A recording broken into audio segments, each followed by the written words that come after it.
Can hear you at the Rifty Apprentice. Happy Friday, everybody. And today we have ourselves another collaboration video.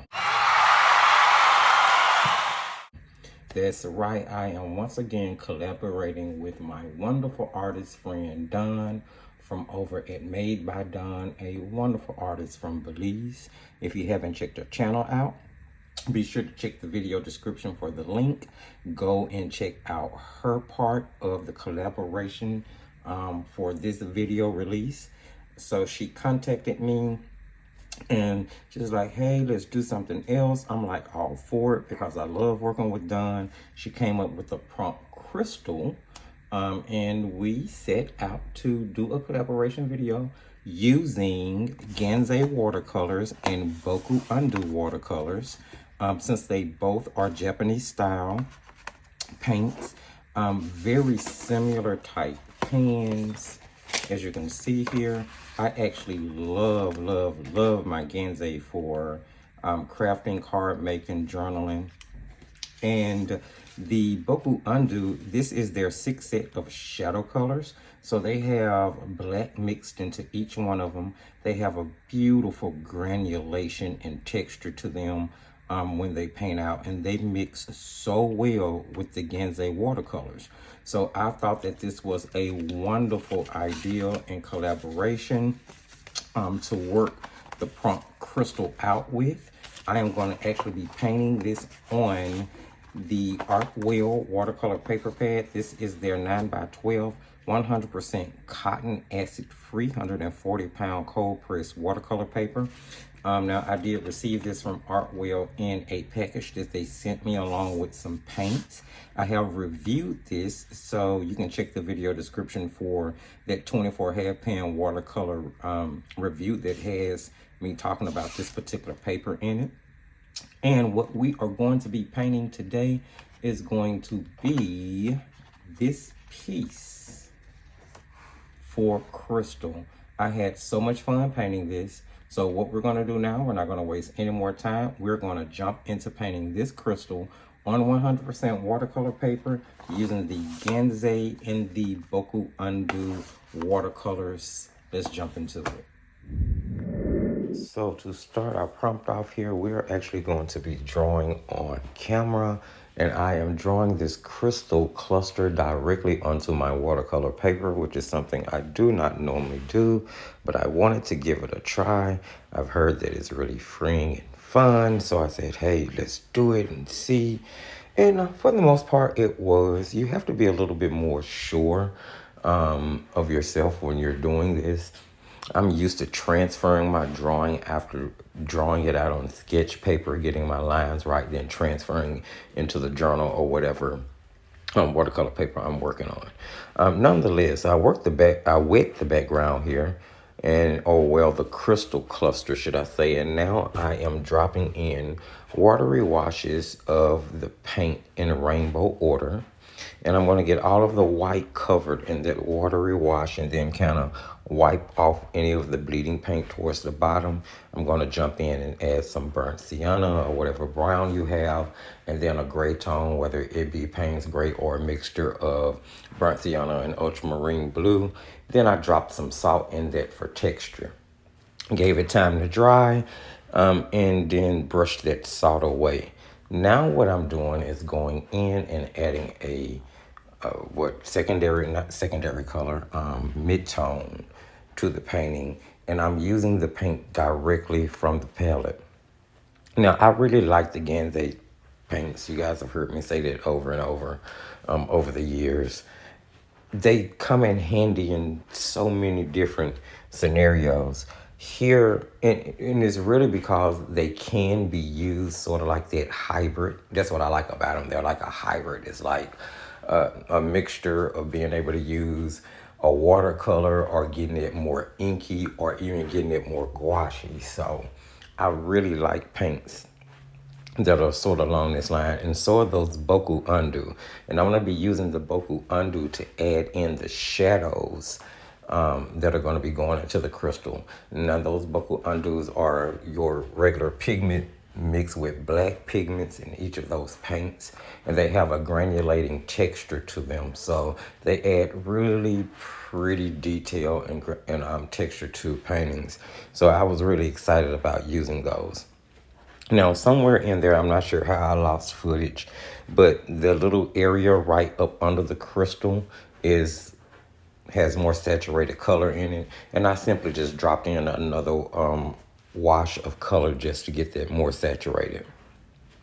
Now at this point, I'm going in and I'm adding another layer of color, this one being a little thicker in consistency with the paint, less the water. That way I can get a little bit more vibrancy and saturation. And what I'm doing at this point is trying to add the refractions and whatever cracks or deeper tone indentions would be in each of the crystals. Now, I wasn't really going off of a reference photo. In all honesty, I was painting from memory based on a demo that I've watched on YouTube a couple of years ago. And I remember saying, kind of putting it in the back of my mind, saying that I really wanted to do this particular painting because I wanted to get into crystal work. So when Don presented me with the idea of doing another collaboration with crystal being the prompt, it jumped in my mind, oh, you really wanted to do that. So here we have it. Now you can see that I am adding in more saturated color once again. I'm just going in, adding on another little wash of color just to give me a different tone. I want to try to make sure that there's a variation of color going across each of the crystals. That way when I add the major highlights, it's really going to stand out and make the crystal shine. Well, at least that's what I thought anyway. So now I'm using the Boku Undo to go in and put in shadows around the crystals, give some of the areas a little bit more depth, a little bit more darkness, help it to stand out. And this, in my opinion, gives the composition more form. It rounds out the crystals, so to speak. After I had everything done with the Boku Undo and the Genze that I wanted to, I felt like I could push the painting just a little bit further, so I grabbed some Prismacolor pencils, and I am just going in and helping out those shadows just a little bit more, giving a little bit more richness to the color. Now, the thing about wax-based pencils, especially the soft ones that will attach, and watercolor paper has a lot of tooth to it, a lot of sizing, so it'll grab those pencils and help them layer on top of watercolor or gouache or a lot of different mediums that you may use. And what I'm doing is kind of adding more body to each of the crystals to the bottom of the cluster.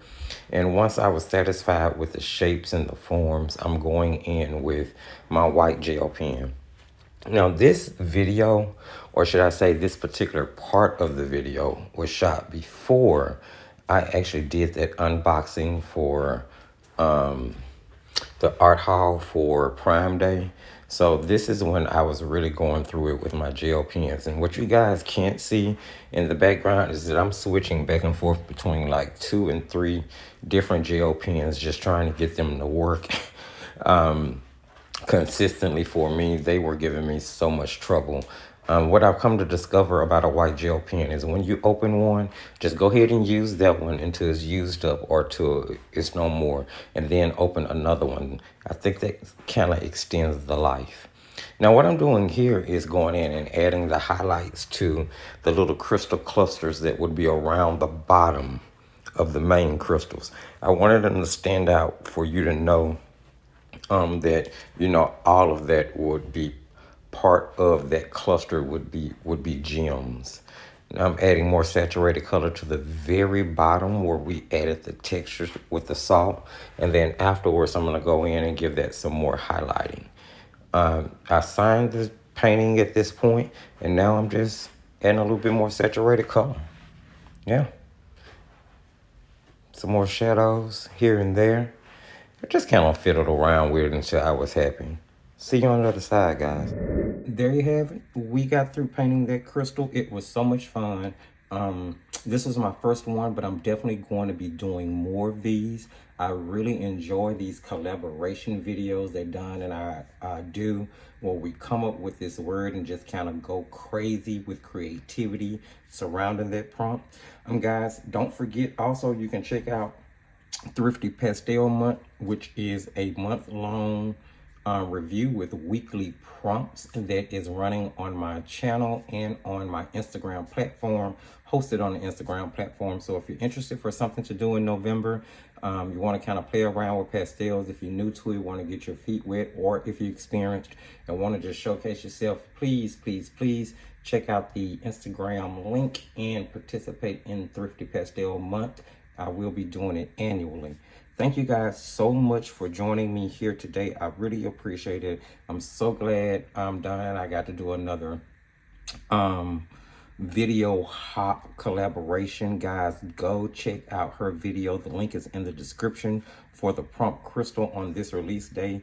If you saw anything, heard anything, or just enjoyed hanging out, don't forget to give the video a thumbs up. Share the video. Sharing is caring. Jump in the comment section. Let me know what you guys think of these collaboration videos that Don and I are doing. Are you enjoying them? Have you painted crystals? What was your experience? Have you used either one of these watercolors? What were your experience with those? Don't forget to subscribe if you're new, or if you're returning and you haven't subscribed, go ahead, hit that notification bell so you know when other great videos come out like this. This is an art and craft channel, so there are arts and craft, do some of everything.